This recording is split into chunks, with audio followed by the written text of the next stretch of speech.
हो गया स्टार्ट। मेरे प्यारे बच्चों, आप सभी को नमस्कार। क्या हाल है आप सबके? क्या आप ठीक ठाक हैं? बढ़िया हैं? राम राम राम राम, आप सभी को राम राम।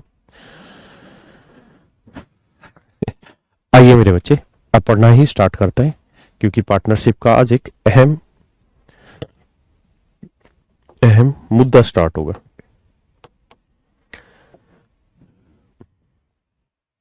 प्लीज करें, पहले पढ़े फिर मैं समझाऊंगा।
देखिए मेरे बच्चे,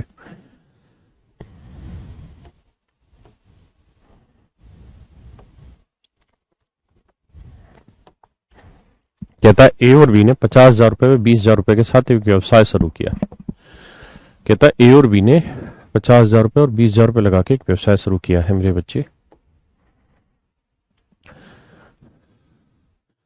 यदि ए काम करता है और कुल लाभ का 20%, ए भी नहीं, यदि ए काम करता है, A and be started A business with ₹50,000 20,000, if A is working partner,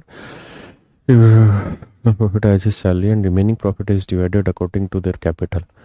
If in this process A received rupees this more than B, find the amount of total profit. ठीक है, आइए मेरे बच्चे, में बांट लेते हैं। यदि इस प्रकार से ए को 20-38,000 रुपये ज्यादा मिले। आइए मेरे बच्चे, देखिए यार, ए ने 50,000 रुपये कैपिटल लगाई है और बी ने 20,000 रुपये कैपिटल लगाई है। सवाल में ये कह रहा है कि भैया ए जो है वो वर्किंग पार्टनर है। ए जो है मेरे बच्चे वो क्या है? Working partner.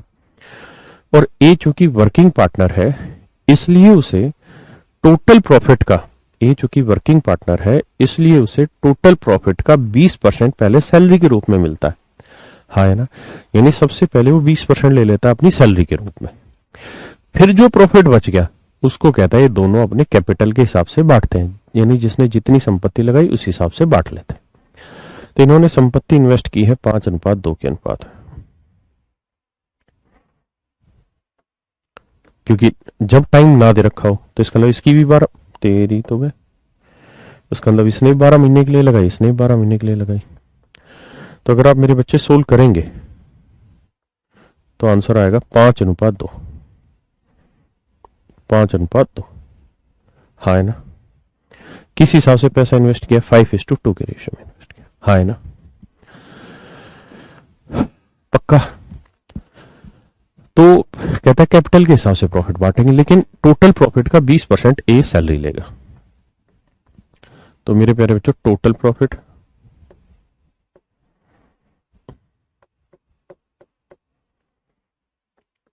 ए सैलरी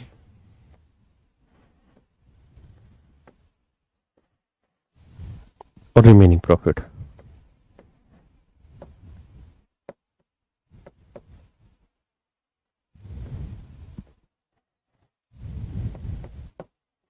रिमेनिंग प्रॉफिट। तो कहता है टोटल प्रॉफिट का 20% वो सैलरी के रूप में लेता है। तो मेरे प्यारे बच्चों, 20% की फ्रैक्शन आई 1/5। इस बात का मतलब है कि टोटल प्रॉफिट अगर 5 यूनिट है, अगर टोटल प्रॉफिट 5 यूनिट है तो ए की सैलरी हुई 1 यूनिट, तो रिमेनिंग प्रॉफिट कितना हो गया? 4। अगर टोटल प्रॉफिट मेरे बच्चे 5 यूनिट है तो ए की सैलरी हो गई 1 यूनिट, तो रिमेनिंग प्रॉफिट हो गया मेरे भाई 4 यूनिट। हाँ है ना? यही मतलब हुआ कि भाई टोटल प्रॉफिट का ए जो है वो 20% सैलरी लेता है मेरे बच्चे। पक्की बात है? बच्चे कह रहे साउंड साउंड ठीक तो आ रही, इतनी अच्छी साउंड है भाई।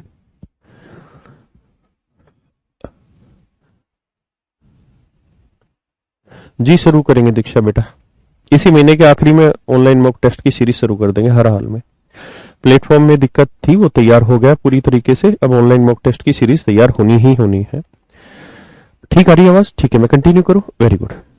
विवेक बार बार लिख रहा है यार सर साउंड साउंड साउंड। देखियो रे तू चला के अपने, क्या दिक्कत आ रही साउंड में? कुछ होते हैं सिर्फ साउंड लिख के छोड़ देते हैं, सामने वाला फिर परेशान रहे।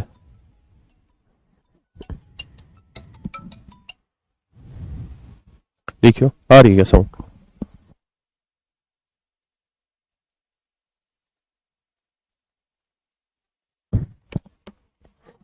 आ रही है ना? ठीक है, समझने की कोशिश करिए, बीच में डिस्टर्बेंस मत डाला करो ऐसे फालतू का। आपके मोबाइल में दिक्कत है, दूसरे पे दोष डालते हो। अब देखिए मेरे बच्चे, दो तरीके इसको करने के यहां से। पहला तरीका तो ये है, पहला तरीका ये है मेरे बेटे, क्या मान ये लेते हैं कि टोटल प्रॉफिट था 5x, ए का हिस्सा हुआ x सैलरी का, और रिमेनिंग प्रॉफिट हुआ 4x। तो कहता है सैलरी तो ए को x मिल गई, जो बचा हुआ प्रॉफिट है उसे ही कैपिटल के रेशियो में बांटेंगे, यानी 4x को ए इस टू बी के रेशियो में बांट देंगे। तो 4x को बांटेंगे ए इस टू बी में, तो ये आएगा 5, 5 और 2 7।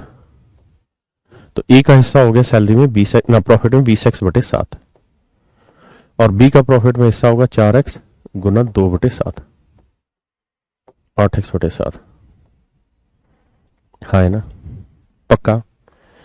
अब कह ही रहा है कि भाई जो भी टोटल प्रॉफिट होगा उसका 20% ए सैलरी लेगा, तो ए को प्रॉफिट में हिस्सा मिला 20x बटे 7, और ए की सैलरी है x, तो x रुपए सैलरी मिल गई, इतना रुपए प्रॉफिट मिल गया, तो कुल मिला के बिजनेस से कितनी रिसीविंग हो गई? 7x 20x करेंगे तो 27x बटे 7, 27x बटे 7। हाँ है ना? 27x बटे 7। ठीक है, तो मेरे प्यारे बच्चों, ए का प्रॉफिट में हिस्सा हुआ 27x बटे 7 ना, ए का बिजनेस से रिसीविंग हुई 27x बटे 7। कैसे? क्योंकि भाई 20x बटे 7 तो उसे मिला प्रॉफिट में हिस्सा, और x रुपए उसकी सैलरी हो गई, तो इस हिसाब से जोड़ के लिखोगे 27x बटे 7। और बी की बिजनेस से क्या रिसीविंग है? तो आप कहेंगे सर 8x बटे 7। बी के बिजनेस से रिसीविंग है 8x बटे 7। तो कह रहा है कि ए को बी से जो फालतू मिला है, ए को बी से जो पैसा फालतू मिला है, वो मिला है कितना भैया? 38,000। ए को बी से 38,000 रुपये फालतू मिला है। सोल्व करेंगे तो एलसीएम आएगा 7, तो ये 27x में से 8x घटाएंगे बराबर 38,000। 27 में 8 गया 19x बटे 7 बराबर 38,000। 19 दूनी 38,000, 2,000, तो x की वैल्यू 14,000। अगर x की वैल्यू 14,000 आ गई तो टोटल प्रॉफिट कितना था? 5x, तो 14 5 70,000।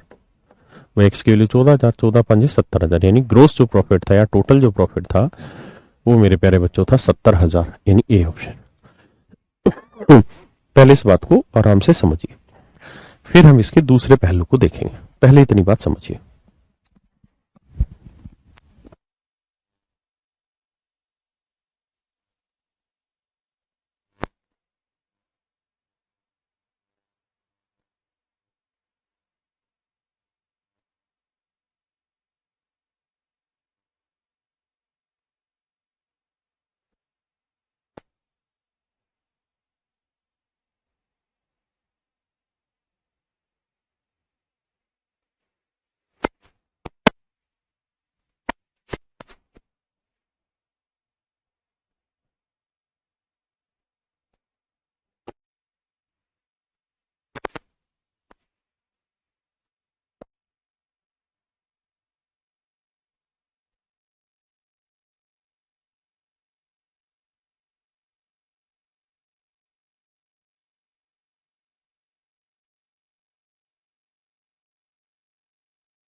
देखिए मेरे प्यारे बच्चों,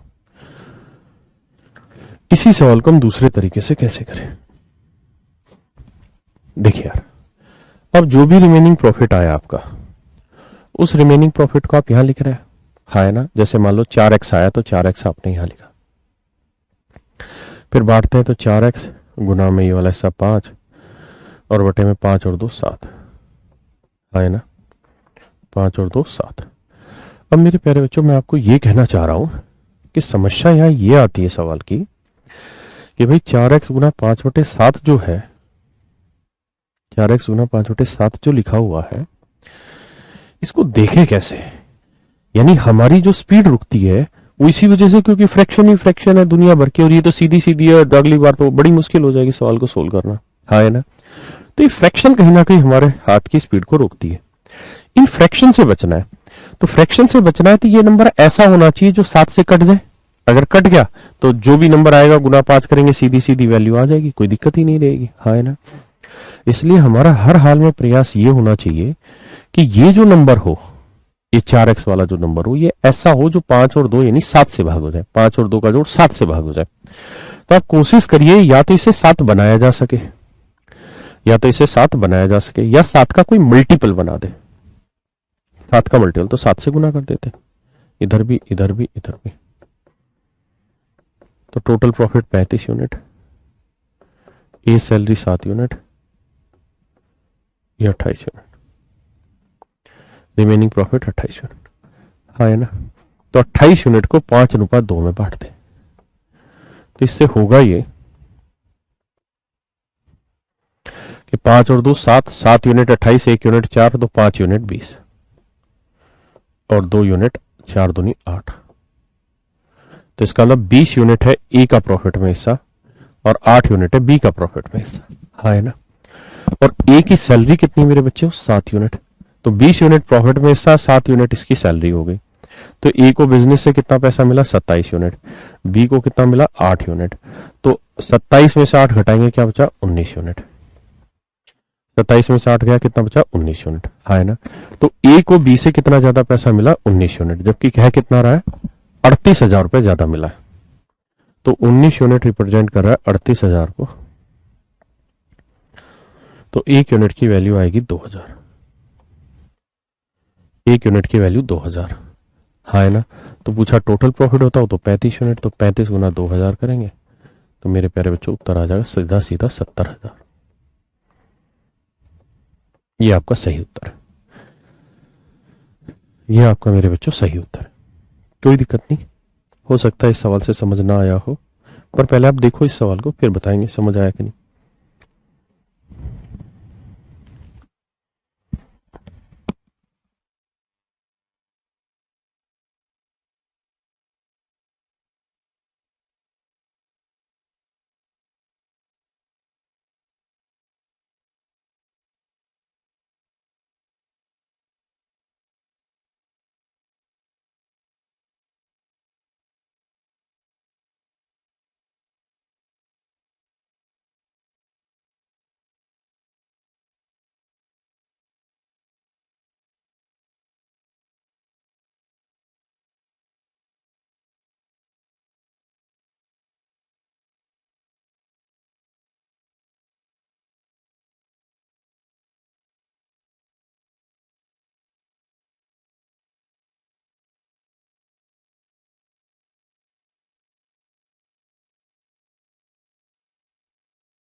देखिए मेरे बच्चे, आपने पढ़ लिया,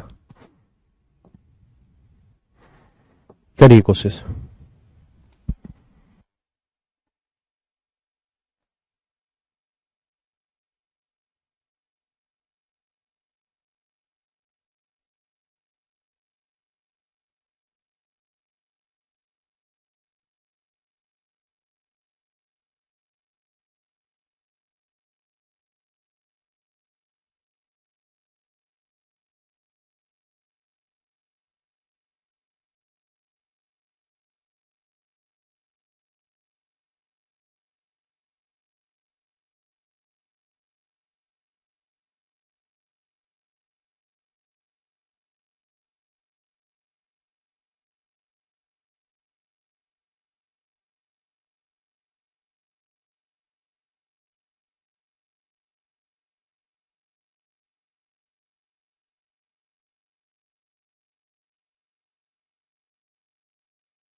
देखिए मेरे बच्चे,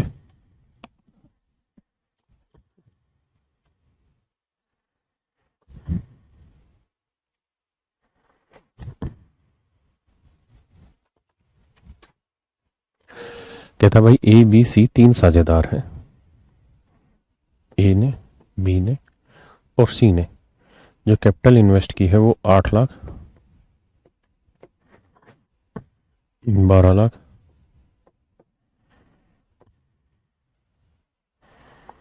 और 15 लाख।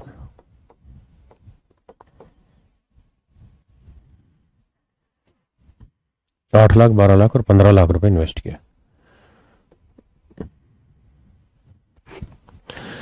यानी सच मायने में देखें तो किस रेशियो में पैसा इन्वेस्ट किया है? 8:12:15 के अनुपात में पैसा लगाया। ये मैंने काट इसलिए दिया क्योंकि सवाल में लिखा है कि इन्होंने जो प्रॉफिट बांटा है वो कैपिटल के रेशियो में बांटा है, लेकिन कह ये रहा है कि ए जो है वो वर्किंग पार्टनर है, इसलिए वो टोटल प्रॉफिट का 12.5% सैलरी लेगा। यही है ना?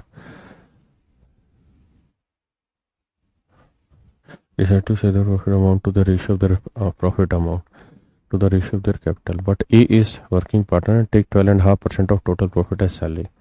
तो ए भैया 12.5% ले लेगा टोटल प्रॉफिट का हिस्सा। तो मेरे प्यारे बच्चों, टोटल प्रॉफिट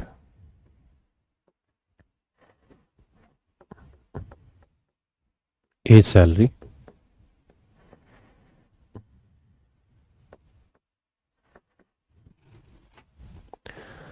और रिमेनिंग प्रॉफिट।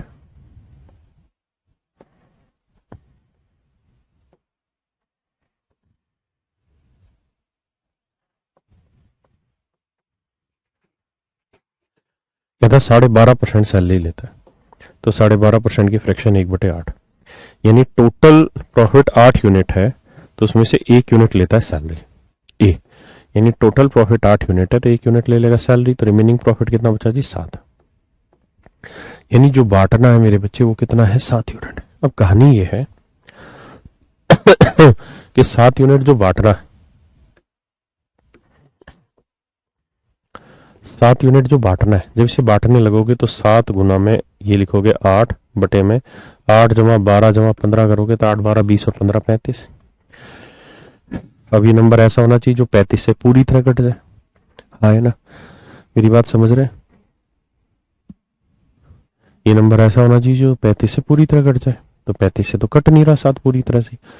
भाई 7×5 = 35, लेकिन पूरा खत्म थोड़ी हो रहा बटे। तो आप क्या करिए, इस नंबर को कुछ ऐसा बनाइए, इस नंबर को कि या तो ये 35 बन जाए या 35 का मल्टीपल बन जाए।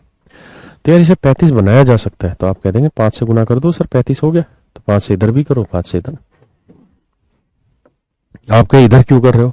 तो भाई ये देखो ना, अगर यहाँ 35 कर दोगे तो टोटल प्रॉफिट 8, 8 में से एक की सैलरी, तो 35 थोड़ी बचता है, फिर 7 बचता है। तो इसलिए हर जगह करना पड़ेगा, क्योंकि 40 का 12.5% 5 बचा 35। हाँ है ना? मेरी तबीयत अब ठीक है। आ जाइए, समझ रहे? तो 35 यूनिट प्रॉफिट बांट देंगे।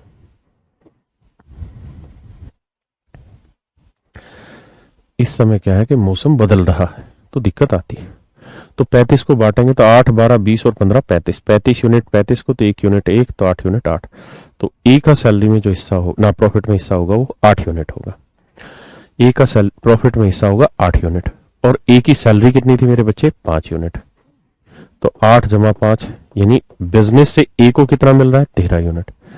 जबकि कह रहा है कि ए को मतलब बिजनेस से टोटल 5200 रुपए मिले, ए को बिजनेस से सिर्फ 5200 रुपए मिले।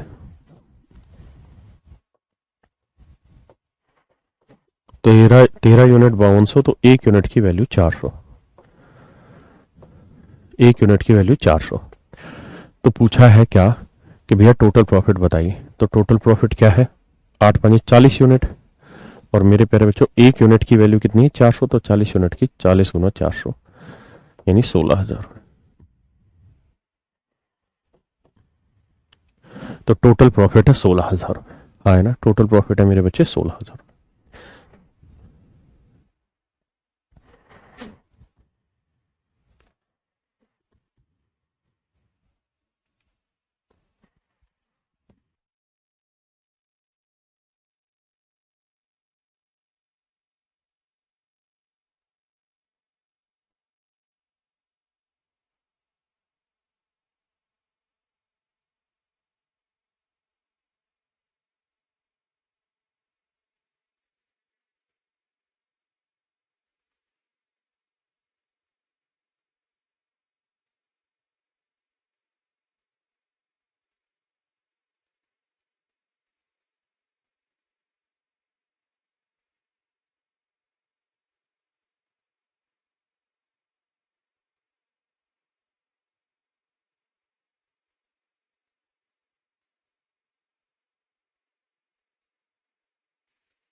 देखिए मेरे बच्चे, कहता है ए और बी दो साझेदार हैं जिनकी पूंजी 50,000 रुपए पे 70,000 रुपए।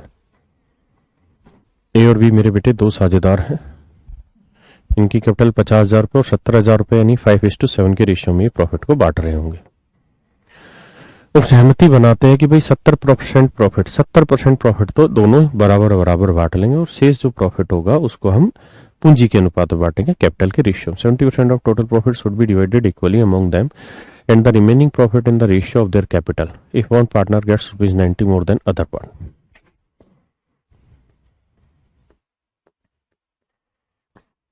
टोटल प्रॉफिट जो भी होगा उसका 70% कह रहा है जी, इक्वली डिवाइड करता है। 70% की बनी भाई 7/10, यानी टोटल प्रॉफिट 10 है तो इसका इक्वली जो डिस्ट्रीब्यूशन हो रहा है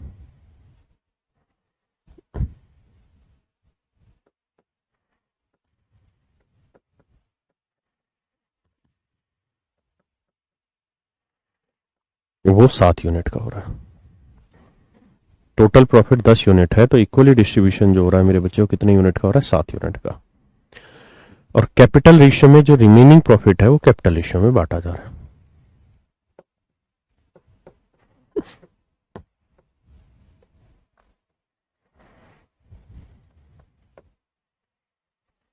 रिमेनिंग प्रॉफिट है 3 यूनिट, हाँ है ना। अब सवाल में ये कह रहा है, सहमति बनाते हैं कि 70% प्रॉफिट को बराबर बराबर बांटेंगे वे शेष प्रॉफिट को पूंजी के अनुपात में बांटेंगे अगर वे एक दूसरे को 90 रुपए ज्यादा मिले। कहता अगर एक को दूसरे से 90 रुपए ज्यादा मिलते हो तो कुल लाभ ज्ञात करें। तो देखिए मेरे बच्चे, हमें समस्या ये कि 5 और 7 का जोड़ होता है 12, तो जो कैपिटल रेशियो में बटना है वो 12 होना चाहिए। ये तो 12 हो या 12 का मल्टीपल हो, तो इसे किससे गुना कर लो? 4 से, तो 12 बन जाएगा। तो इधर भी 4 से कर लो, इधर। तो ये 12 यूनिट को अगर 5:7 में बांटेंगे तो 5:7 में बांटोगे तो ये 5 ही आएगा और ये 7 ही आएगा, हाँ है ना। तो डिफरेंस दोनों के प्रॉफिट में कितना है? 2 यूनिट। और कह रहा है बाकी जो ये 28 यूनिट था इसको इक्वली बांट रहे, तो इक्वल 28 को इक्वल बांटोगे तो 14 इसे दे दोगे, 14 इसे दे दोगे। अभी भी देखो 14 और 7 21 यूनिट बना और ये 14 और 5 19 यूनिट बना। अभी भी मेरे बच्चे डिफरेंस कितना आ रहा है? 2 यूनिट का। अभी भी डिफरेंस कितना आ रहा है मेरे प्यारे बच्चों? 2 यूनिट का, है ना। कहता है एक को दूसरे से 90 रुपए ज्यादा मिलते, तो 2 यूनिट रिप्रेजेंट कर रहा है 90 रुपए को, तो 1 यूनिट की वैल्यू होगी 45 रुपए। 1 यूनिट की वैल्यू 45 रुपए। तो कह रहा है टोटल प्रॉफिट बताइए, तो टोटल प्रॉफिट है 40 यूनिट, 1 यूनिट 45, तो 40 यूनिट कितना? 0, 4 5 20, 4 चौक 16 और 2 18, 18। तो टोटल प्रॉफिट हुआ 1800 रुपए।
करिए मेरे बच्चे, करिए भाई।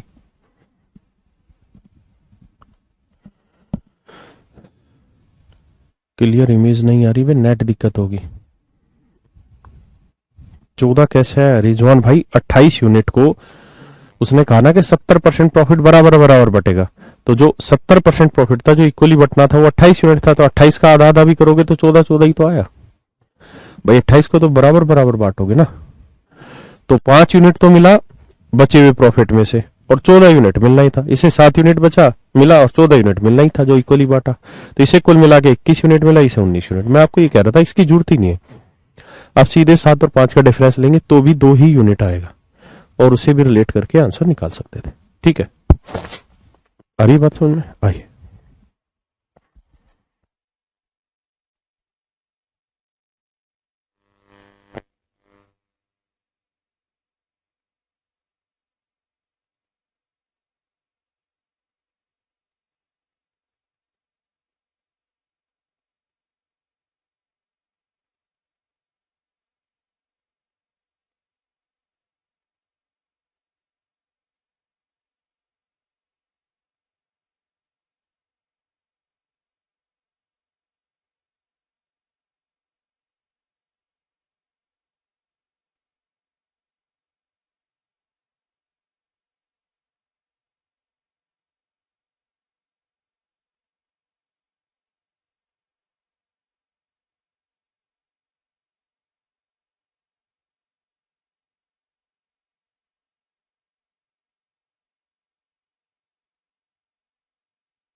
कहता है ए और बी ने अपनी पूंजी को 3:2 के अनुपात में लगाया।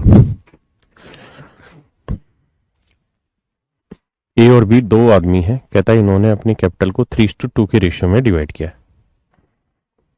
मतलब इस रेशियो में कैपिटल लगाई। टोटल प्रॉफिट का 5% दान करते हैं। तो जो भी टोटल प्रॉफिट होगा मेरे बच्चे, उसका कहता है 5% डोनेशन होगी।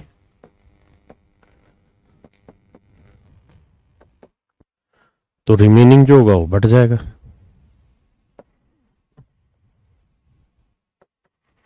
तो 5% की फ्रैक्शन क्या होगी मेरे प्यारे बच्चों? 1/20। तो टोटल प्रॉफिट अगर 20 यूनिट है तो उसका 1 यूनिट यानी 1 यूनिट डोनेशन हो गई, तो बचा कितना? 19 यूनिट। तो रिमेनिंग प्रॉफिट जो बचा वो 19 यूनिट है। हाँ है ना? कितना है? 19 यूनिट। यानी 19 यूनिट बांटना है, लेकिन 3 और 2 5 है, तो या तो 5 बनाओ या फिर 5 का मल्टीपल। तो 5 तो बनेगा नहीं, तो 5 का मल्टीपल बनाओ 5 से गुना करके। तो 20 5 100 यूनिट, 5 यूनिट और 95 यूनिट। तो 95 यूनिट को 3:2 में बांटना। तो 3 और 2 5 बांटेंगे 19, 5 19 95, 19 30 57 ये आएगा, बांटना था आपको। और 19 दूनी 38 आएगा। अब कह रहा है कि ए को 8,550 रुपए का प्रॉफिट हुआ, तो 57 यूनिट रिप्रेजेंट कर रहा है 8,550 रुपए। तो 1 यूनिट की वैल्यू आएगी, जो भी आए वो गुना 100 कर देंगे, ये आ जाएगा आपका टोटल प्रॉफिट। हाँ है ना? तो 1 यूनिट की वैल्यू सोल्व करोगे तो आएगा 150, गुना 150 करोगे तो उत्तर आ जाएगा 15,000। हाँ है ना?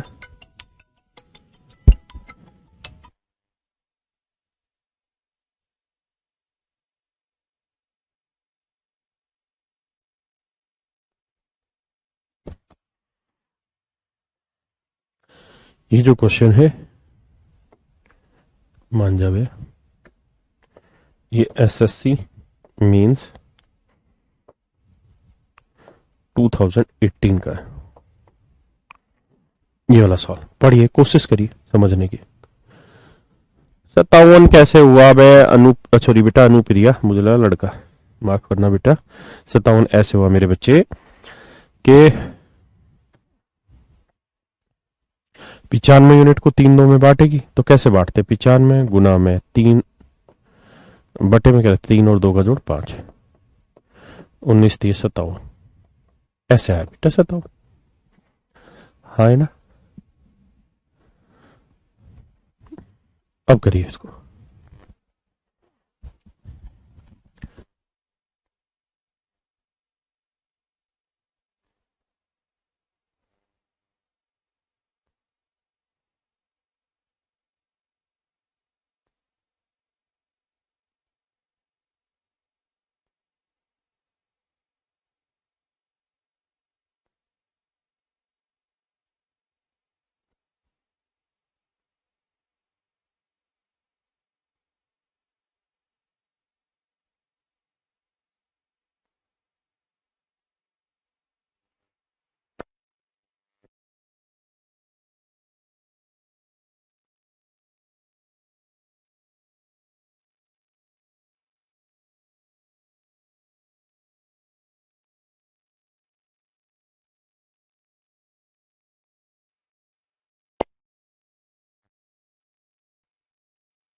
देखिए जी, बहुत ही खूबसूरत सवाल है।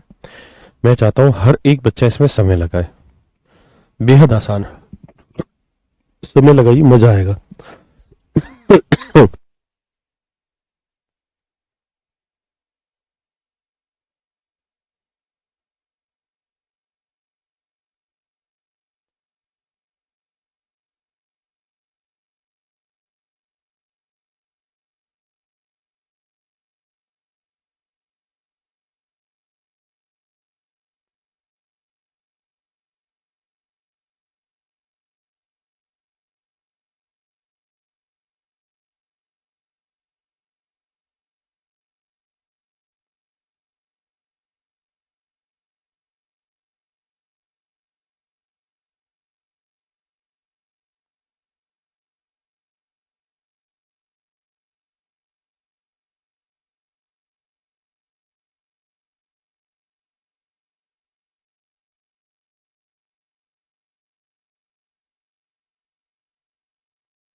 मेरे प्यारे बच्चों, आपको जो समय दिया जाता है इसका सदुपयोग करें।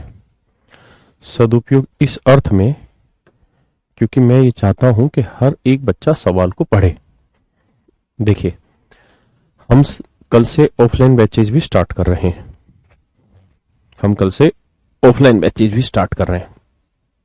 और ऑफलाइन क्लासेस में और ऑनलाइन क्लासेस में क्या डिफरेंस है, मैं दोनों बातों को बताता हूं। ऑफलाइन क्लास में बच्चा सामने बैठा रहता है, ऑनलाइन क्लास में बच्चा मोबाइल पे बैठा रहता है। ऑफलाइन क्लास में जब वो सामने बैठा रहता है तो उसका केवल एक मोटिवेशन होता है कि क्लास में ही पार्टिसिपेट करे, क्योंकि उसके अलावा और कोई काम उसको दिख ही नहीं रहा वहां पे, क्योंकि बाकी सारा बच्चा वहां पढ़ ही रहा है। उसकी और कोई माहौल ही नहीं है जो कर ले वहां पे, कि भाई किसी चीज को देख ले, पार्क में किसी घूमते हुए को देख ले, घर में किसी आते जाते को देख ले, ऐसा कोई माहौल ही नहीं होता है। मेरी बात समझ रहे हैं? ऑफलाइन में जब सारा बच्चा बैठा रहता है तो उसे पढ़ाई का ही माहौल रहता है, क्योंकि उसके अगल बगल में और कुछ दिखता ही नहीं है। ऑनलाइन में क्या है, ऑनलाइन में बच्चा मोबाइल पे पढ़ रहा है, और जब बच्चा मोबाइल पे पढ़ रहा है उसके घर में कोई आ गया तो वो डिस्टर्ब हो गया, अगर कहीं बाहर वाल निकल गया तो कोई दिक्कत आ गई तो उसको डिस्टरबेंस हो गई। अगर मेरे बच्चे आप पूरी कंसंट्रेशन के साथ बैठ के अपने घर पे पढ़ रहे हैं, और अगर आप ना माइक होने, ये एक दो गधे हैं, अब ये समीक्षा है, ये लड़की है, देखो 3-4 कमेटी से नहीं कर दी, माइक ऑफ है। ये कुछ नहीं है, जानबूझ के बीमारी है ताकि ये टीचर का दिमाग भटका दे। और ये आज से साल तीसरा चौथा मामला आज की क्लास में। बताओ अभी इनके क्या बीमारी समझा रहे, बट बकवास करते, मतलब जो समझाना चाह रहे हैं उसको समझने नहीं देते, उससे पहले माइक ऑफ है, हाथ दबे। बेटा लड़कियों तुम तो ध्यान रखो, या लड़का ही कोई लड़की का नाम लेके बैठा हुआ है, ऐसे ना करो यार। कहना कुछ चाह रहे होते हैं, भावना ही खत्म हो जाती तुम्हारी। कराओ बने फिर।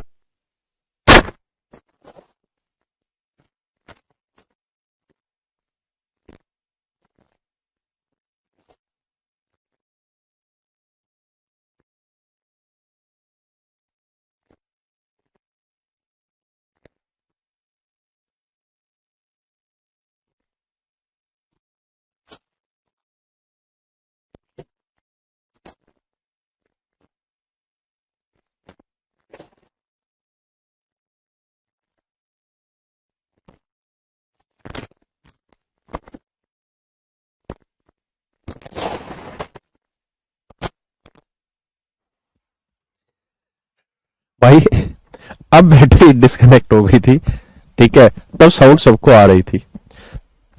तो जो समीक्षा के लिए अपशब्द कह रहे थे, अपशब्द ना बोलो, लेकिन उस समय आवाज आ रही थी बेटा, और ऐसे बीच में ना बोला करो, ठीक है। मैं अल्टीमेटली आपको कहना ही चाह रहा हूं कि मेरे प्यारे बच्चों, अगर आप सेल्फ मोटिवेटेड है पढ़ने के लिए, यानी खुद से बहुत मन लगा के पढ़ रहे हैं, तो ऑनलाइन से बेटर कोई माध्यम नहीं है पढ़ने का। इसके अनेकों फायदे हैं। पहला फायदा यह है कि आप अपनी क्लास को अपने सहूलियत के हिसाब से देख पाते हैं, अपनी स्पीड के हिसाब से देख पाते हैं। मैं अपने आप में बहुत धीरे पढ़ाता हूं, मैं कोशिश करता हूं कि उसी फ्लेवर में आपको पढ़ाऊं जिस फ्लेवर में मैं ऑफलाइन क्लासेस में पढ़ाता हूं, बिल्कुल धीरे धीरे, और आप अच्छे से मुझे जानते भी है, मैं ऐसे ही पढ़ाता हूं। तो जो बच्चा खुद से थोड़ा तैयार होकर कर पाता है वो ऑनलाइन पढ़े, उसमें कोई आपत्ति नहीं है। और हमने जो ऑफलाइन या ऑनलाइन जो काम कर रखा है एजुकेशन का, ये कहीं भी किसी भी रूप में इसलिए नहीं कर रखा कि मैं बहुत पैसा ही पैसा कमाना, पैसा ही पैसा कमाना। वो भूख बिल्कुल भी नहीं है हमारे, भूख खत्म हो चुकी, जीवन में बहुत कुछ संतुष्टि की तरफ से संतुष्टि लेवल पे आ चुका है। हम सबसे मिनिमम फीस पे ये काम करते हैं, ठीक है। हम ऑनलाइन की फीस सबसे कम रखते हैं, ऑफलाइन की फीस बहुत ज्यादा होती है। अगर ऑफलाइन की आप देखेंगे तो हमारी 45,000 रुपए फीस है पूरे कोर्स की, जिसमें मैथ, इंग्लिश, रीजनिंग, जीएस है। मैथ की फीस 17,000 रुपए। ऑफलाइन में बस एक ही फायदा है, उसे फायदा कह लो या नुकसान कह लो, वहां जो बच्चा सामने बैठा रहता है उसकी मैं कह के लेता हूं, मतलब मैं उसकी बड़ी बेइज्जती करता हूं। अगर अगले दिन वो पढ़ के नहीं आया तो मैं बहुत गंदा बोलता हूं और क्लास से भगा भी देता हूं कई बार। मेरा बिहेवियर जैसा ऑनलाइन में है वैसा ऑफलाइन में बिल्कुल नहीं रहता। मेरी बात समझ रहे हैं? ऑफलाइन क्लास में अगर आप पढ़ के नहीं आए तो धजिया उखेड़ देता हूं मैं क्लास के अंदर। और बहुत सारे बच्चे कोचिंग के बीच में छोड़ देते हैं कि सर इंसल्ट कर देते हैं, क्योंकि मैं ये बात अच्छे से जानता हूं कि आपके माँ बाप का पैसा किस तरीके से आया हुआ है, कैसे उन्होंने कमाया हुआ है।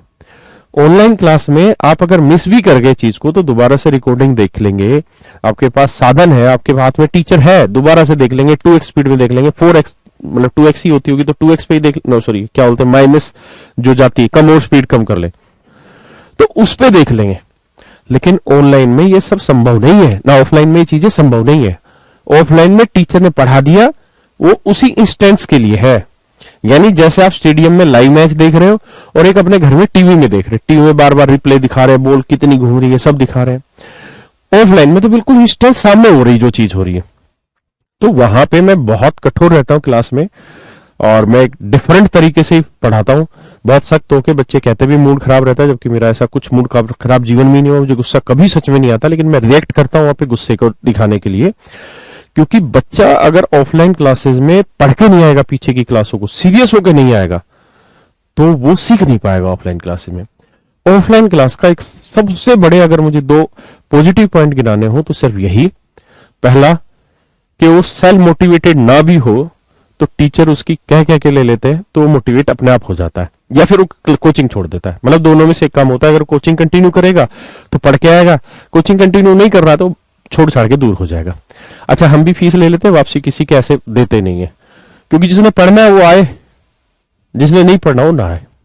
दूसरा फायदा ये रहता है कि आप क्लास में खड़े होकर अपना डाउट पूछ सकते हैं, और मैं हर एक बच्चे को डाउट एक्सप्लेन करता हूं, लेकिन शर्त वही है कि मैं उसका डाउट उसी से सोल्व करवाता हूं, क्योंकि मेरी नजर में समझने का ये सबसे बढ़िया तरीका है। इसीलिए मैं इन क्वेश्चन में भी आपको जब पढ़ाता हूं तो 2-2 ढाई-ढाई मिनट देता हूं। बहुत सारे बच्चे गालियां भी बकते हैं कि यार ऑनलाइन में भी इतना टाइम देते हैं, इसलिए इतना टाइम देता हूं कि जितना आप पार्टिसिपेट करोगे क्लास में, गलती तो करोगे ना, लेकिन गलत करते करते आप बहुत सारी चीजों को समझ चुके होंगे, समझना आसान होगा, मजा आने लग जाएगा पढ़ने में। इसलिए मेरे बच्चों, बिल्कुल भी जरूरी नहीं है कि ऑफलाइन में इतनी महंगी फीस देके पढ़ा जाए। आप ये मत सोचिए कि 45,000 फीस है तो उसमें हम कमाते हैं ना, हमारे बहुत बड़े बड़े खर्चे होते हैं उसमें, इतना बड़ा इंफ्रास्ट्रक्चर सेटअप लगता है। पहले जहां 2 कुर्सियों पे 2 बच्चे बैठते थे, अब वहां 3 कुर्सियों पे 1 बच्चा बैठेगा, क्योंकि सोशल डिस्टेंस मेंटेन करनी होती है। तो मेरे बच्चे, बातों को समझो, अगर आप यहां से तैयार हैं तो ऑनलाइन बेहतर है, इससे बढ़िया कुछ नहीं है। लेकिन आप लाइव मैच लेना चाहते हैं तो ऑफलाइन में आइए, कल से हमारा ऑफलाइन स्टार्ट हो रहा है। मेरी बात को ध्यान रखिए, जरूरी नहीं है ऑफलाइन आया जाए, यहां से मोटिवेटेड है, पार्टिसिपेट करिए, पढ़िए, खत्म कहानी। अब इस सवाल पे आते हैं, और मेरी बात का कोई बुरा मत मानना, ऑनलाइन हो या ऑफलाइन, क्योंकि बुरा मान के आप कुछ कर भी नहीं लेंगे। क्योंकि एक टीचर और एक माँ, ये 2 ही ऐसे व्यक्ति हैं जिन्हें आप कितना बुरा भला कह दोगे तब भी आपके भले की ही सोचेंगे। यही 2 प्राणी ऐसे बने हुए हैं कि आपका बुरा सोच ही नहीं सकते, जीवन में नहीं सोच सकते आपका बुरा। इसलिए मेरी बात का बुरा मत मानना। देखिए मेरे बच्चे, मैं यहां एक सवाल का रेफरेंस, पहले सवाल पढ़ाता हूं।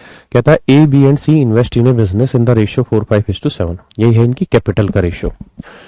और मेरे बच्चे, जब टाइम के बारे में ना दे रखा हो तो जो कैपिटल का रेशियो होता है वही इनके प्रॉफिट शेयरिंग का रेशियो होता है। सी इज ए स्लीपिंग पार्टनर, कहता है सी स्लीपिंग पार्टनर है। ये शब्द इस सवाल की ताकत है, मीन्स का सवाल है। अगर आप थोड़े से समझदार होंगे तो मुझे लगता है 5 से 7 सेकंड में सवाल खत्म हो जाएगा। सी स्लीपिंग पार्टनर है, इसलिए so his share of profit will be half of what it would have been if he were a working partner। कहता है इसलिए उसका हिस्सा, जब वो वर्किंग पार्टनर होता उस समय जितना हिस्सा होता, उस समय जितना हिस्सा होता उसका आधा हिस्सा होगा। हाँ है ना, उस समय जितना हिस्सा होता उसका आधा हिस्सा होता। मेरी बात समझ रहे हैं? अब कह रहा है if they make ₹36,000 profit of which 25% is reinvested in the business, how much does B gets. बात फालतू की बात है, आइए समझते हैं कहानी को। एक सवाल पे आई,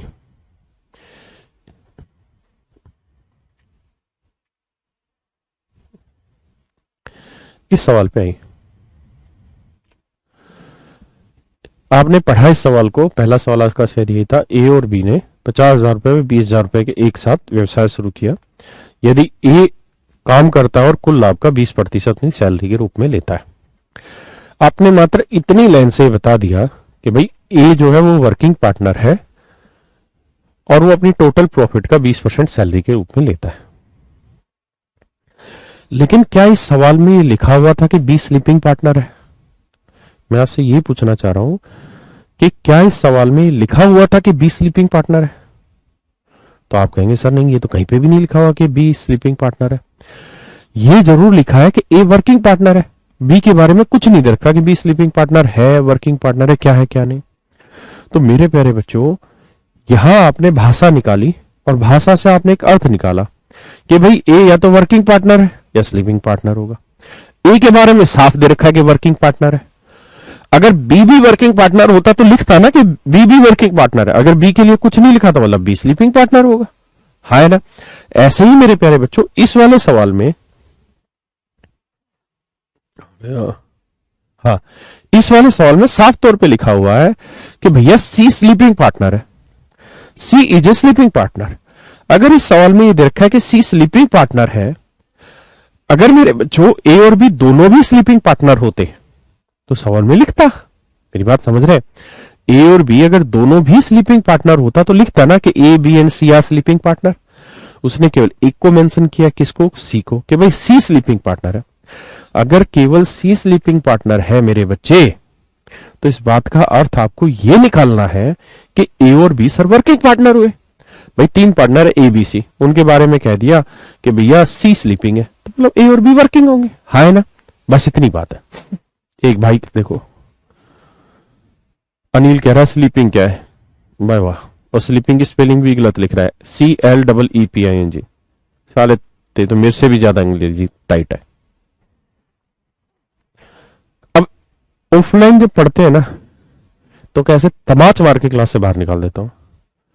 आप खुद सोचिए, कल ये चीजें एक्सप्लेन की थी, स्लीपिंग पार्टनर और वर्किंग पार्टनर। आज आगे पूछ रहा है स्लीपिंग पार्टनर कौन है। खुद सोचिए टीचर के मन पे क्या बीतेगी। और जो 200 बच्चे जो बैठे हुए हैं ऑफलाइन क्लास में और जिन्होंने कल पढ़ लिया था स्लीपिंग पार्टनर, क्या वो इस मूर्ख की वजह से आज दोबारा से पढ़े स्लीपिंग पार्टनर? ये डिफरेंस है ऑफलाइन में। ऑनलाइन में कमेंट कर लेता है, टीचर के हाथ में कुछ है ही नहीं धमकाने का। ऑफलाइन होता तो चमाट लगा देता, बस ये फर्क है। जो चमाट का मतलब थप्पड़ मारना नहीं होता, धमकाना होता। आइए, तो इस बात का सीधा सीधा मेरे बच्चे ये हुआ कि ए और बी वर्किंग पार्टनर है, और मुझे लगता है आप इसमें अब कोई संदेह नहीं करेंगे कि भाई ए बी वर्किंग पार्टनर है, सी स्लीपिंग पार्टनर है ना। अब बात ये है कि भाई इनकी कैपिटल का क्या रेशियो है? 4:5:7। तो मेरे बच्चे, मैंने आपको ये बात समझा रखी है कि जिस रेशियो में कैपिटल इन्वेस्ट होती है मेरे बेटे, उसी रेशियो में प्रॉफिट भी बांटा जाता है, अगर समय सभी का बराबर हो। समय नहीं दे रखा तो जो कैपिटल का रेशियो होगा वही मेरे बच्चे प्रॉफिट का रेशियो होगा। क्या बुराई है इसमें? अब आगे बात करते हैं। बस रुका ही था ना जब मैं यहां पे था, उसी समय रुका था ना नेट। देखिए एक बार लास्ट कहां तक रुका था।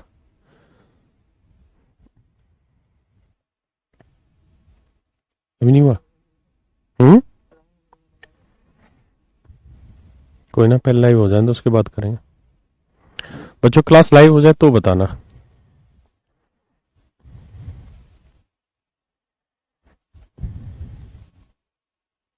लाइव हो जाए तो यस सर लिख देना बस। बालकों ने तो यस सर लिख दिया, तो दूसरा बदल दे।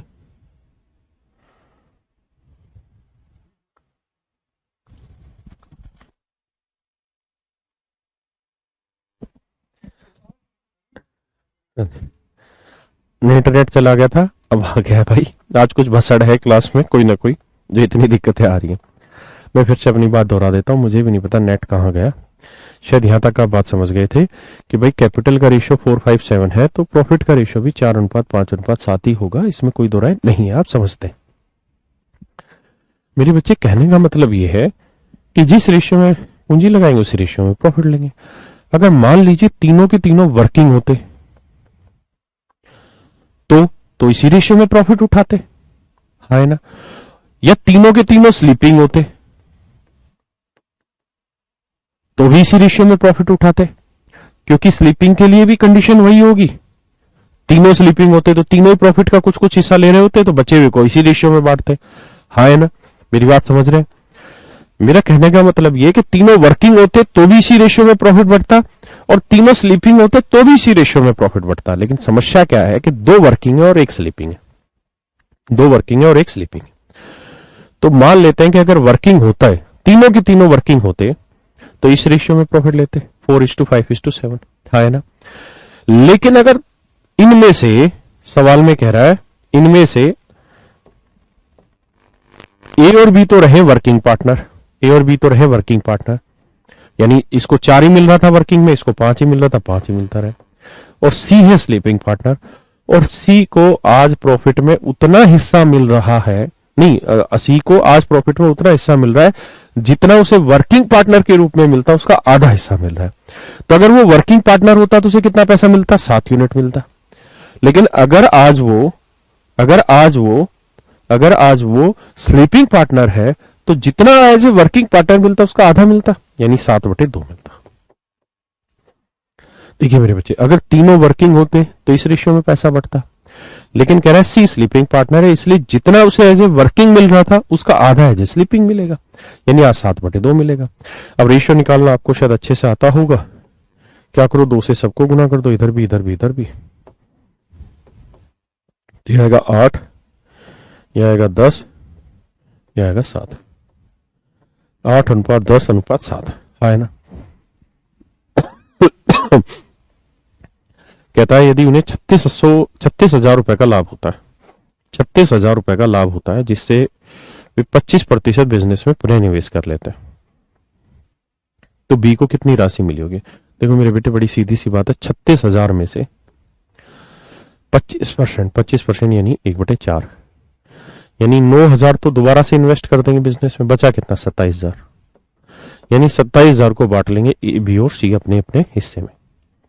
तो यहां बांटेंगे तो भाई 8 और 10 18, 18 और 7, 18 और 7 कितने हुए मेरे भाई?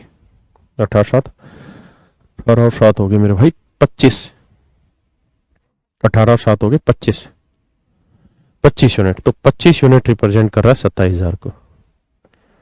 तो 1 यूनिट की वैल्यू आएगी कितनी? 27,000/25। तो बताओ जी 1 यूनिट की वैल्यू क्या आएगी?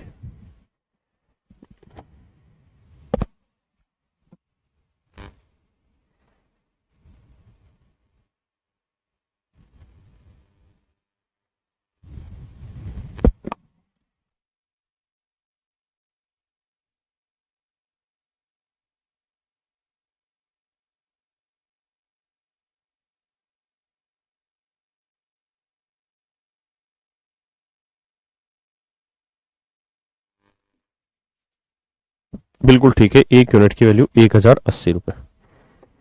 तो पूछ रहा है कि बी का हिस्सा कितना होगा।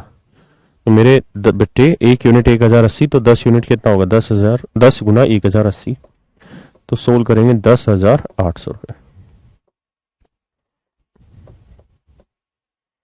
10,800 रुपए। हाँ है ना मेरे बच्चे? 10,800 रुपए। समझे मेरी बात को? हाँ है ना? 9,000 कैसा है? उसने कहा कि भी जितना भी प्रॉफिट था उसमें से 25% उन्होंने बिजनेस में दोबारा लगा दिया, तो 36,000 का 25% निकाल लो भैया। 25% यानी 25/100। 25 एकम 25, 25 चौक 100, 4 से काटेंगे 9,000। तो 9,000 मेरे भाई दोबारा लगा दिया, तो 36 में 9 तो बिजनेस में छोड़ दिया, बचा कितना? 27,000, वो बांट लिया भाई ने।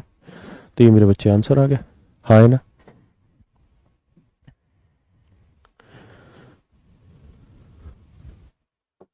करिए मेरे बेटे।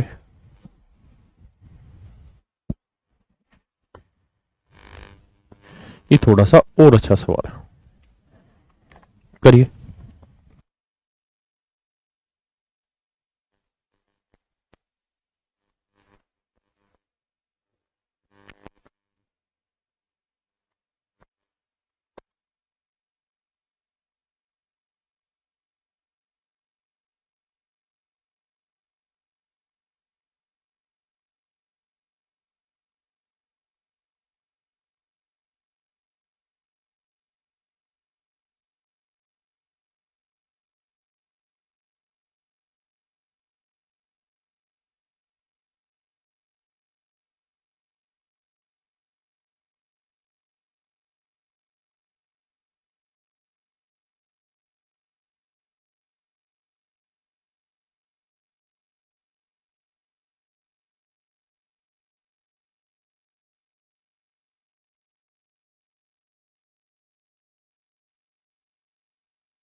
देखिए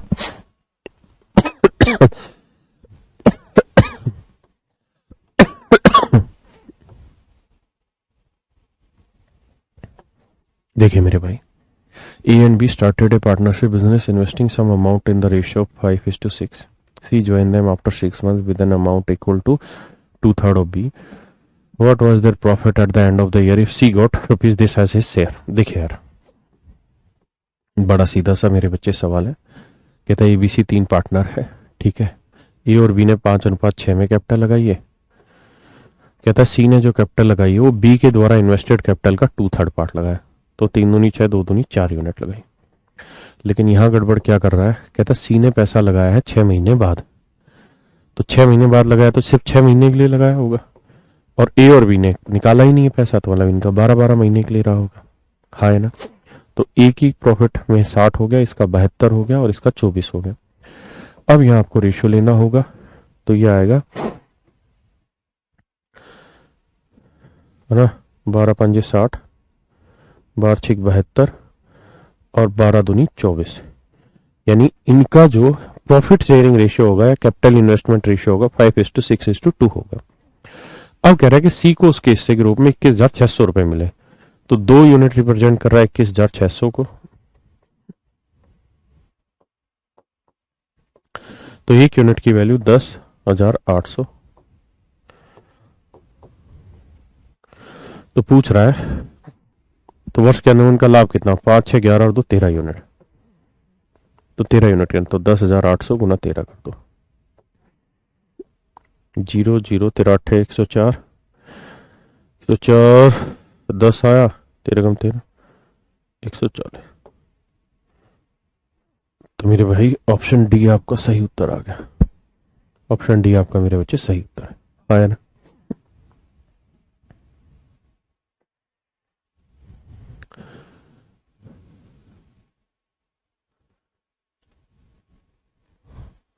करिए मेरे भाई, हल्के हल्के सवाल है, पेपर के क्वेश्चन उठा के इसी टाइप पे जो आ रखे हैं, करिए।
देखिए यार,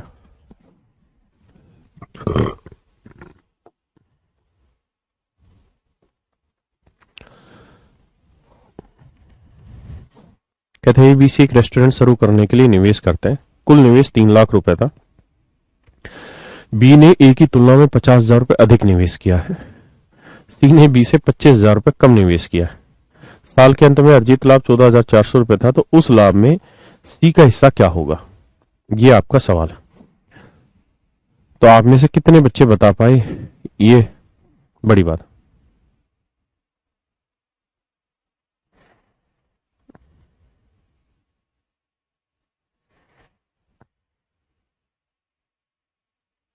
देखिए मेरे बच्चे, ए बी सी 3 कहानियां है।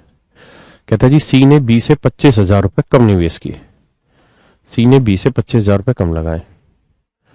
और कहता है बी ने ए की तुलना में 50,000 रुपए अधिक निवेश किए। यानी बी ने मान लीजिए एक्स रुपए लगाया है, तो बी ने ए से 50,000 रुपए ज्यादा लगाया, तो ए के पास होगा एक्स माइनस 50,000, है ना।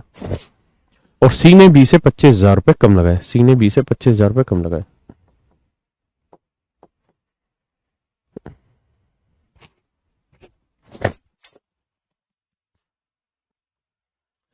ये कहानी भी है ना कि भाई ए ने 50,000 रुपए कम लगाए बी से, और सी ने बी से 25,000 रुपए कम लगाए।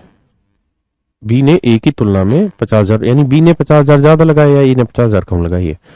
और तीनों का जो टोटल है वो है 3 लाख रुपए। तो एक्स एक्स 3x आया, 50 25 75,000 आ गया बराबर 3 लाख। तो 3x की वैल्यू आ गई 3,75,000। एक्स की वैल्यू आ गई 3 एकम 3, 3 दूनी 6, 1,25,000 रुपए। इसका मतलब ये हुआ कि इसने 1,25,000 लगाया, इसने 50 कम 75,000 लगाया, और इसने 25 कम 1 लाख लगाया। अब मेरे प्यारे बच्चों, यहां से कैपिटल का रेशियो ले लो। कैपिटल का जो रेशियो है उसे प्रॉफिट शेयरिंग रेशियो आ जाएगा, प्रॉफिट निकाल देना। हाँ है ना। तो आज के लिए इतना ही रखते हैं, बाकी कल मिलते हैं इससे आगे। Thank you very much, bye.